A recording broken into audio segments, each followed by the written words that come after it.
Bonjour à tous, c'est Alexandre. Donc on va continuer notre étude des plans et donc on balaye aujourd'hui le Devakan. C'est un état sur lequel on peut se trouver lorsqu'on sera en train de remonter, c'est-à-dire entre deux incarnations, lorsqu'on va quitter notre corps. On va passer par la phase de décorporation, remonter dans l'astral, et puis après on arrive dans le plan mental où on va petit à petit revenir jusqu'à notre niveau enfin, jusqu'au plan de mental supérieur. Et donc, ça, c'est une étape assez intéressante, parce que lorsqu'on arrive ici, les choses sont magnifiques, on va dire. Et donc, c'est pour ça que je vous propose de balayer cette étape avec vous aujourd'hui. Alors, contrairement à l'astral, ce plan est protégé par des grands êtres de lumière. Donc, on ne sera pas dans des cités, ou en tout cas dans des endroits un petit peu fortifiés ou protégés, comme on va pouvoir le voir dans des cités astrales. Euh, Là, en fait, tout est ouvert et donc on se rapproche très fortement, voire on est sur le niveau de l'âme. C'est-à-dire que là, on se rapproche vraiment de très près du divin. Donc en fait, il faut bien distinguer les deux régions. On a le mental inférieur et le mental supérieur. Donc le mental inférieur, tout ce qui est rationnel et qui nous permet dans notre quotidien de vivre, hein, de faire des choses, d'avoir des réflexions. Et on a le mental supérieur où c'est le domaine de l'âme. Donc on va remonter comme ceci jusqu'à ce niveau de mental supérieur. Et donc, eh bien, comme dans l'astral, on a une enveloppe qui est le mental inférieur, dans lequel notre conscience peut se retrouver, et certainement va se retrouver à ce niveau-là, sauf pour les grands maîtres qui vont peut-être se réveiller directement au niveau du mental supérieur. Mais en fait, on va passer par cette étape, et donc c'est tout plein de petites étapes, on va dire, dans le mental inférieur, et sur lesquelles on va vivre, on va remonter en fait en vibration. Et donc, on va petit à petit eh bien, lâcher notre enveloppe mentale inférieure jusqu'à ce qu'elle arrive à se décomposer un petit peu comme notre enveloppe astrale et jusqu'à ce que, du coup, voilà, on puisse vraiment retourner dans le mental supérieur et remonter en conscience dans le niveau de notre âme. Alors, c'est sur ce plan, au niveau mental inférieur, lorsqu'on va remonter, donc au niveau des vacanes, qu'on va assimiler nos expériences terrestres qui auront été des expériences d'amour.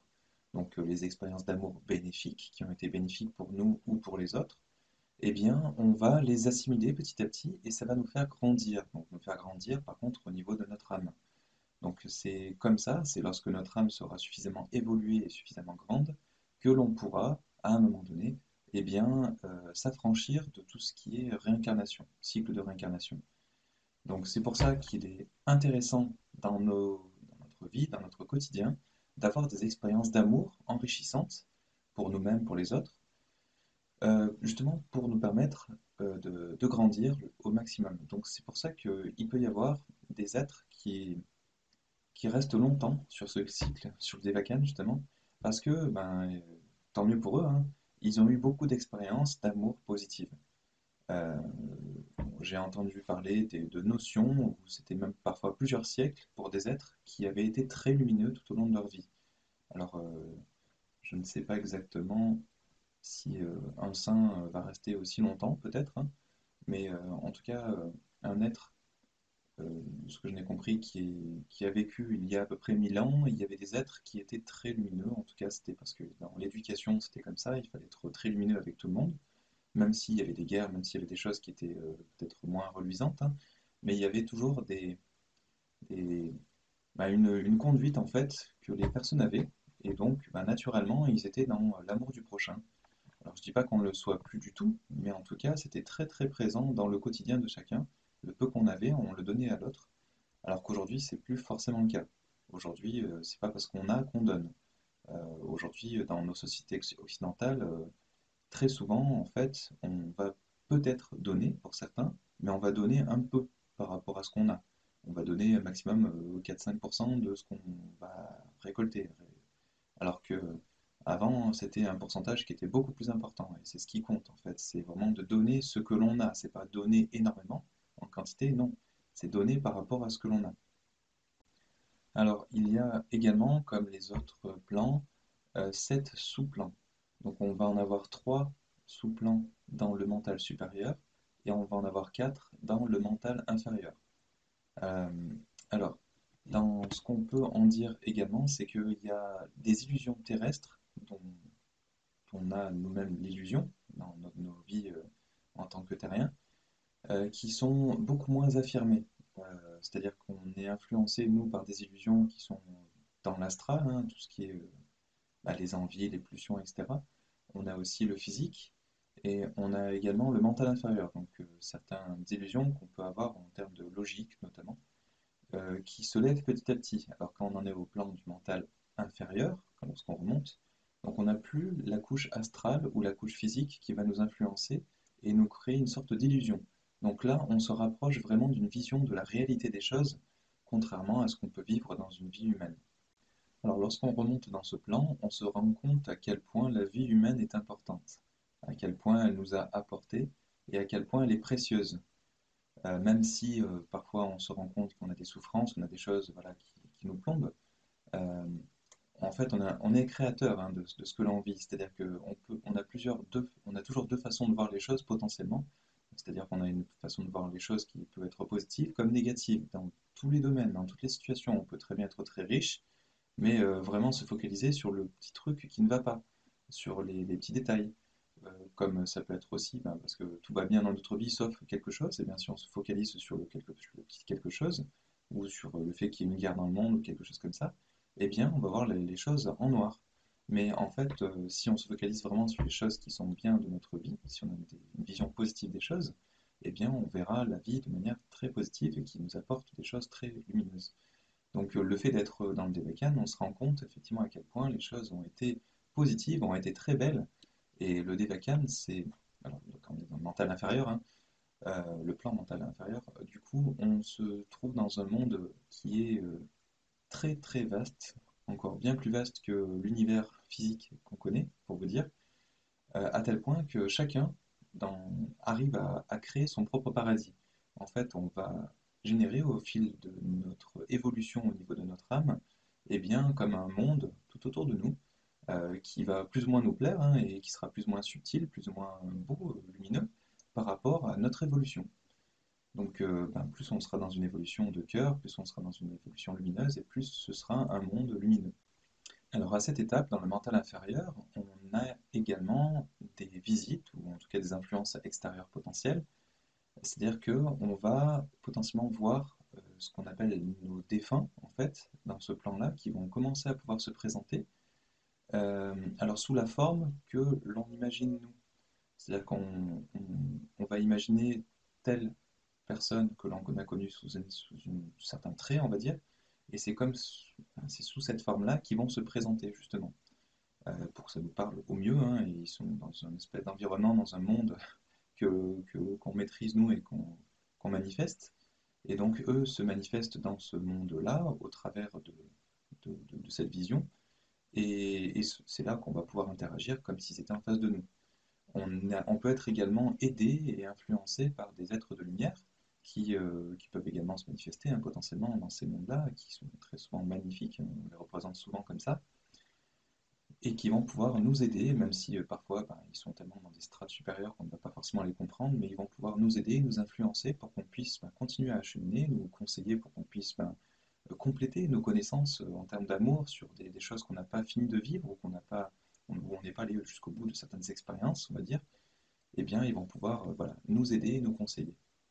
Alors, cette étape va être intéressante pour l'âme parce que ben, sur ce travail de remontée et d'analyse de tout ce qui était lumineux, amour, etc. dans nos vies, eh bien, ça va être notre âme qui va s'enrichir de ces expériences et qui va grandir. Et du coup, on va également pouvoir voir l'expérience des autres et les autres âmes. Alors, par rapport au niveau mental inférieur, hein, ceux qui sont encore dans ce niveau-là. Et on va pouvoir interagir potentiellement également avec eux. Alors, uniquement si on est sur le même sous-plan, c'est-à-dire qu'on est dans la même vibration. Si on est dans les mêmes vibrations, on va pouvoir interagir aussi avec d'autres. C'est donc un monde de joie, de paix. Et c'est aussi un plan sur lequel on va passer et visualiser. Alors, je parle quand on est un peu en intermédiaire entre le plan mental supérieur et inférieur. Lorsqu'on va vouloir se projeter sur une nouvelle incarnation, eh bien, on va voir à un moment donné, euh, notre passé, ce qu'on a pu vivre, on aura cette faculté-là, et ce qu'on va vivre dans la prochaine incarnation. On va rebalayer un petit peu la vie qu'on s'apprête à vivre, et après, on se lance. Donc après, on a le mental inférieur qui va se recréer, l'astral, et on va pouvoir ensuite eh bien, s'incarner dans un fœtus qui sera assez abouti pour ça, donc dans le ventre d'une mère, hein, et jusqu'à la naissance, eh bien, pouvoir faire quelques petits allers-retours dans l'astral ou revenir dans le corps physique du futur bébé. Par contre, une fois que voilà, la naissance sera faite, on ne pourra plus sortir du corps aussi facilement, à part lorsqu'on sera dans des phases de sommeil. Alors, un peu comme dans l'astral, par rapport à notre vibration, on aura un mental inférieur qui sera sur un certain sous-plan. Alors, si par exemple vous êtes dans un amour, on va dire, bon, simple, hein, on va dire, ce qui n'est pas trop évolué, pas très évolué, eh bien, on sera peut-être dans un amour familial, tout simplement, où on aura une famille, des amis, potentiellement une admiration pour un être de lumière en particulier. Donc notre âme, au fil des incarnations, lorsque elle est sur ce type de sous-plan, au niveau mental inférieur, eh bien, elle va évoluer doucement. Alors sur le second sous-plan du mental inférieur, du coup, ou du plan mental en général, parce qu'après il y en a sept, hein, eh bien ce sera tous ceux qui seront très axés sur la religion. Alors ça peut être les religieux, hein, comme ça peut être des personnes qui ont une grande dévotion pour Dieu, qui sont vraiment très spirituelles et qui vont beaucoup prier. Le troisième plan, ça va être ceux qui ont vraiment une affection très importante pour tout ce qui est amour inconditionnel. Ils seront vraiment très dans l'humanitaire, hein, enfin dans tout ce qui est humain, les relations humaines, et dans un amour sans attente de rien du tout en retour. Et, et donc on sera dans une grande dévotion pour Dieu également. C'est vraiment un plan où on est très spirituel. Alors le dernier plan du plan mental inférieur, ça va être le plan où on va retrouver des génies. Alors ça va être des génies dans tout ce qui est domaine artistique, ça peut être dans la musique, dans la peinture, tout ce qui est musique, donc art, il y a tout ce qui est lettres aussi, les génies des lettres, ça peut être aussi des grands savants. Voilà, on va trouver des personnes qui sont très évoluées dans le domaine mental, justement, et qui ont un lien très fort avec justement le mental supérieur, tout ce qui n'est justement pas forcément un monde de forme. Donc il y a un certain lien entre les deux et une intelligence un peu supérieure. Alors une fois que notre mental inférieur, notre enveloppe énergétique du mental inférieur sera décomposée, en fait, lorsqu'on va remonter vraiment sur le plan mental supérieur, eh bien, on ne va pas y rester très longtemps, justement, en conscience dans ce mental inférieur. On va comme s'endormir et se réveiller à nouveau sur le plan mental supérieur, donc au niveau de notre âme, et revoir, revisualiser une dernière fois notre passé et ce qu'on va vivre prochainement. Alors ensuite, au niveau du cinquième sous-plan du plan mental, là on arrive sur le mental supérieur. C'est là où on va se trouver en tant qu'âme, on va dire, qui a encore du cheminement à faire. Donc la plupart des âmes se retrouvent sur ce plan-là. Et quand on va y arriver, quand on vient de se dépouiller justement de nos différents corps qui nous ont permis de vivre notre incarnation, eh bien on va revivre et revisualiser tout ce qu'on a pu vivre dans notre vie passée et, et bénéficier, on va dire, des graines qu'on a semées. C'est-à-dire qu'on va eh bien, profiter un petit peu en termes d'évolution de tout ce qui aura été positif en termes d'amour, et on va aussi être aidé par notre guide spirituel pour analyser toutes les séquences de notre vie où on a été moins lumineux, où on aurait peut-être pu faire mieux, et donc eh bien, on va apprendre beaucoup de notre expérience. C'est en ça que justement une expérience de vie est très importante et très intéressante. Ça nous permet de beaucoup progresser et c'est aussi comme ça, à la suite de cette étude, qu'on va en profiter pleinement de ce plan, on va dire, où on est très très proche de notre âme au niveau vibratoire et donc potentiellement on pourra interagir avec d'autres âmes, et aussi préparer à un moment donné notre retour dans un autre cheminement d'incarnation. Alors au niveau du sixième sous-plan, là on arrive à un état où on a des âmes qui sont plus avancées et donc qui ont une certaine claire connaissance de leur passé. Vraiment, ils ont la vision de tout ce qu'ils ont pu vivre et de tout leur cheminement. Et ils peuvent préparer du coup leur avenir pour continuer à évoluer vers le bien. Et, et ils pourront influencer par cette claire connaissance et cette vision de leur passé et leur prochain corps physique pour justement euh, pouvoir vivre une vie qui va au mieux les faire évoluer dans, dans leur vie prochaine. Donc elles peuvent également accéder avec leur intuition à une certaine sagesse divine euh, et être au contact et être influencées par des êtres supérieurs. Alors pour le septième sous-plan, c'est là où on va trouver vraiment les maîtres, on va dire. C'est une partie intellectuelle très forte où on aura notamment des âmes qui influencent souvent des génies. Donc ça peut être des génies qu'on va trouver sur Terre et qui ont justement un corps mental supérieur qui est très évolué. Et ils sont dans une détermination qui est guidée par des grands êtres de lumière et des grandes consciences, des consciences qui sont très évoluées. Donc c'est aussi normal parce qu'en fait, ils sont sur un plan vibratoire où il y aura d'autres êtres qui seront dans des états de conscience très évolués, en tout cas sur le plan mental supérieur, et donc du coup, ils seront influencés par d'autres êtres sur le même plan, qui seront eux-mêmes des maîtres en termes de sagesse ou de maîtres d'amour, etc. Donc c'est pour ça qu'ils pourront évoluer rapidement et être influencés par les plus hauts plans. Alors c'est pour ça que voilà, plus on va évoluer en termes de sous-plan, et plus on va se rapprocher de Dieu, de tout ce qui est divin. On a également la vision que la mort, c'est une sorte de renaissance, c'est illusoire de croire qu'on disparaît avec la mort, parce que justement, avec la mort, on va se libérer des choses les plus lourdes, des choses les moins subtiles, pour arriver sur des plans qui sont beaucoup plus lumineux, où les choses sont beaucoup plus fluides, on se sent beaucoup plus vivant, et on arrive à interagir vraiment très rapidement. Par une seule pensée, on arrive à interagir avec quelqu'un, potentiellement et discuter tout de suite avec lui. Bon, il y a des choses qui peuvent se passer sur des plans très hauts, on peut se subdiviser, on peut être en conscience à plusieurs endroits en même temps. Il y a des choses qui sont un peu compliquées à comprendre lorsqu'on est incarné sur Terre, parce qu'on est vraiment dans toute cette lourdeur, on va dire, on n'est pas du tout dans le subtil, et on est très limité.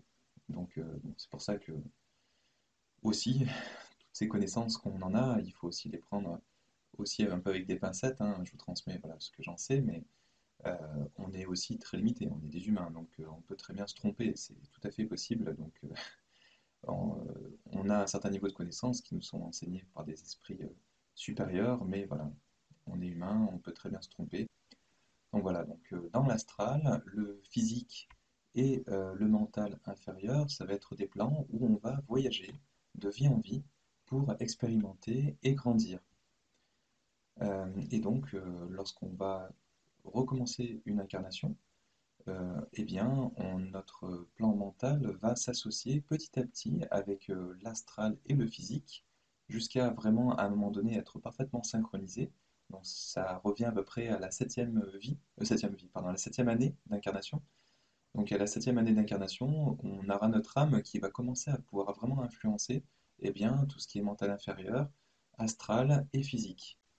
Donc on a l'âme qui est une forme d'individualité qui permettra de s'incarner, de vivre des expériences et de progresser. À un moment donné, donc la personnalité, elle est définie par tout ce qui nous influence. Donc c'est surtout par ce qui est physique et un peu par l'astral aussi. Mais au fil des incarnations, on va suffisamment évoluer et mûrir pour ne plus être influencé par le physique ou l'astral, mais plus par les plans supérieurs. Et c'est à ce moment-là que, il ne sera plus nécessaire de se réincarner. On ne sera plus du tout attiré par tout ce qui est incarnation et on va plutôt agir et interagir avec les plans supérieurs. Donc notre personnalité, hein, qui est définie par rapport à notre évolution et par rapport à nos attirances, hein, ce qui nous influence vraiment au niveau de ce que l'on vit, eh bien ça va être comme une sorte de jeu d'acteur qu'on va vivre en fait pour vraiment récupérer des expériences et par rapport à une certaine incarnation. Et donc, eh bien, après, on aura l'occasion de vivre d'autres jeux d'acteurs hein, en étant pleinement incarné donc, sur le plan physique pour ramener encore d'autres expériences complémentaires qui nous feront encore évoluer sur des choses qu'on n'a pas pu vivre dans les vies passées ou complètes ou des choses qu'on n'a pas fait correctement et on s'en est rendu compte entre deux incarnations. Donc, eh bien, on va revivre des vies jusqu'à ce qu'on puisse être suffisamment dans le subtil, être suffisamment attiré par ce qui est spirituel et beaucoup moins influencé et attiré par tout ce qui est physique ou astral. En tout cas, bah, merci de nous avoir suivis et merci de nous laisser un pouce bleu si vous avez apprécié ce contenu et de vous abonner si vous voulez être informé de nos prochaines vidéos. Merci, à bientôt. Au revoir.